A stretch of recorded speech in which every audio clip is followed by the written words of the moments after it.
রিফাত আগে একদম সাধারণ ছেলে ছিল। কলেজে বন্ধুদের সাথে আড্ডা, সন্ধ্যায় মা বাবার সঙ্গে বসে গল্প, এই ছিল তার জীবন। কিন্তু হঠাৎই সোশ্যাল মিডিয়ায় তার একটা ভিডিও ভাইরাল হয়ে গেল। কয়েক দিনের মধ্যেই হাজার হাজার ফলোয়ার। মানুষ তাকে চিনতে শুরু করলো, কমেন্টে লিখলো, ভাই তুমি দারুণ, আরও ভিডিও দাও। এই প্রশংসা রিফাতকে অন্যরকম নেশায় ফেললো। এখন তার সকাল শুরু হয় অ্যালার্মে নয়, নোটিফিকেশানে। কে নতুন কমেন্ট লিখলো, কত লাইক বাড়লো, ফলোয়ার কত হলো, এই নিয়েই তার দুনিয়া। মীরা তার বান্ধবী।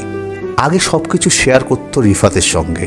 এখন সে কথা বললে রিফাত বলে, একটু দাঁড়াও, ভিডিওটা এডিট করছি, অথবা এখন লাইভে আছি, পরে বলবো। মীরার মনে ধীরে ধীরে একটা দেয়াল তৈরি হতে লাগলো, যে দেয়ালটা ফোনের পর্দা আর রিফাতের সম্পর্কের মাঝেই দাঁড়িয়ে।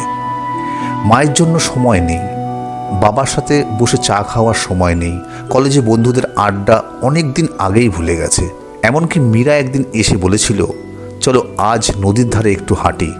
রিফাত উত্তর দিল, আজ পারবো না, নতুন ফ্রেন্ড এসেছে, ভিডিও বানাতে হবে। মীরা কিছুই বলল না, শুধু চুপচাপ চলে গেল। মীরা আর আগের মতো ফোন করতো না। মায়ের চোখও এখন অভিমানে জমে উঠল। বন্ধুরা বলল, তুই তো এখন ফেমাস, সময় কোথায়? রিফাত এসব শুনে হাসত। তার কাছে তখন শুধু একটা জিনিসই গুরুত্বপূর্ণ, ফলোয়ার বাড়ানো। একদিন রাত 12টার দিকে নতুন ভিডিও আপলোড করলো রিফাত। কয়েক মিনিটের মধ্যেই কমেন্ট আসতে শুরু করলো, ভাই আপনি অসাধারণ। রিফাত হাসল, কিন্তু সে হাসি কিছুক্ষণ পরই নিস্তেজ হয়ে গেল। একটা কমেন্ট চোখে আটকালো, ফলোয়ার আছে কিন্তু বন্ধুরা কোথায়? অদ্ভুত লাগলো তার। মনে হলো কমেন্টটা যেন তার ভিতরেই কথা বলে দিল।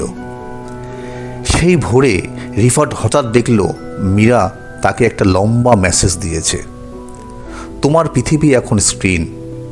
তুমি অনলাইনে হাজার মানুষের বন্ধু, কিন্তু অফলাইনে তুমি একা। আমি থাকতে পারতাম, কিন্তু তুমি আমাকে জায়গায় দিলে না। আমি তোমাকে ভালোবাসি রিফাত, কিন্তু এভাবে নয়। রিফাত মাথা নিচু করে অতক্ষণ বসে থাকলো।